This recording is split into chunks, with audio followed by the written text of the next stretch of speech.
All right, let's jump right into this explainer on a genuinely fascinating text called The Societal Alchemy. It's this brilliant meta-fictional heist story by Max and Claude. But they aren't robbing a bank here. The book unpacks exactly how a nation's shared reality is built, how it's controlled, and ultimately how it can be stolen right out from under the institutions trying to manage it. So if you've ever wondered how societies maintain a collective grip on reality, this explainer is absolutely going to change how you look at the world around you. The profound question we're tackling today anchors our entire journey. What does a society need in order not to destroy itself? It really forces us to examine the glue holding us all together.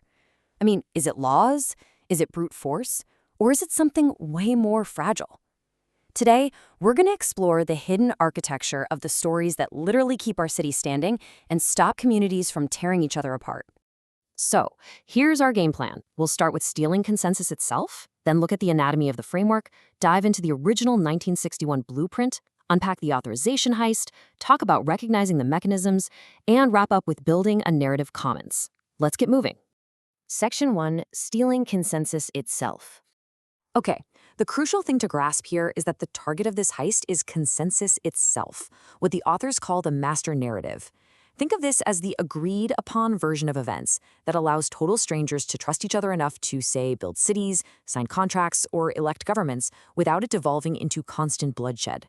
Without this master narrative, you don't have a nation. You just have millions of strangers with zero reason to trust one another. It's literally the invisible infrastructure of human cooperation. And that brings us to our protagonist, Mira Vasić. She starts off as a professional dismantler. In her own note, she actually calls herself a liar's doctor. Basically, she gets brought in by a shadowy organization whenever the foundational lies of a society start getting sick. Her entire job is to figure out what's breaking down and somehow patch up the national story. Moving on to Section 2, Anatomy of the Framework. Now, to steal a narrative, you really have to understand its architecture. The text calls this the framework, and it's built on 3 load-bearing pillars. First, the founding narrative, essentially who we are. Second, the institutional narrative, which explains why the people currently in charge should be in charge. And third, the threat narrative, those scary external or internal enemies that keep the public compliant. But Mira discovers something terrifying. All 3 of these pillars are failing at the exact same time. The public is feeling this free-floating, ungovernable fear. They don't necessarily believe in the specific threats anymore, but man, they still feel the anxiety. So Mira quickly figures out that her shadowy employers haven't brought her in to fix the framework at all. Nope, they want her to write its death certificate. They need a neutral expert to validate an organic-looking, controlled demolition. Why? Because they already have a new, much rougher, more visible framework waiting in the wings to replace it. They literally just need an excuse to pull the trigger. Section 3, the original 1961 blueprint. But before Mira actually writes that death certificate, an old colleague points her toward a hidden underground archive that holds the framework's true history. And it's fascinating. Back in 1961, this framework wasn't some cynical evil plot. It was a totally idealistic survival mechanism built out of post-war wreckage, meant to stop society from destroying itself. But then you look at 1971, and Mira finds these internal memos between 2 analysts, Stahl and Parrish, where they're agonizing over having to suppress historical truths just to keep things cohesive. Fast forward to 2024, and that once idealistic machinery has been completely taken over by people using it as an extraction device to hoard their own power. This Dostoevsky reference brilliantly captures the danger of just letting the whole framework collapse. The text makes a really great point. Simply destroying a national narrative doesn't suddenly make everybody free. It leaves 40 million people completely isolated, paralyzed, and unable to even trust the floor they're standing on. You just can't demolish a building while everybody is still living inside it. Which brings us to Section 4, the authorization heist. So here is the core conflict of the story. Faction A wants that controlled demolition we talked about. They want to forcefully install a new narrative system top-down. But Faction B, Mira and her crew, come up with a third option. They want to leak the historical archive and empower the public by showing them exactly how they've been managed for the last 60 years. They're not out to destroy the story. They want to give it back to the people and return it to its honest purpose. And that hinges on this concept right here, authorization. This is the real target of the heist. The thieves aren't stealing physical documents, they're stealing the permission to tell the nation's story. It's about taking that epistemic authority away from those shadowy institutions and putting it right back into the public's hands. Because think about it, if you just dump a massive pile of secret documents on the internet, people just react with outrage and tribalism, right? It's completely useless. So Mira executes the heist by leaking that idealistic 1961 founding brief first. It's a brilliant move, because it completely reframes things for the public. It preps them to receive the rest of the archive not with destructive anger, but with genuine, constructive recognition. They actually start asking that original question again. What do we need in order not to destroy ourselves?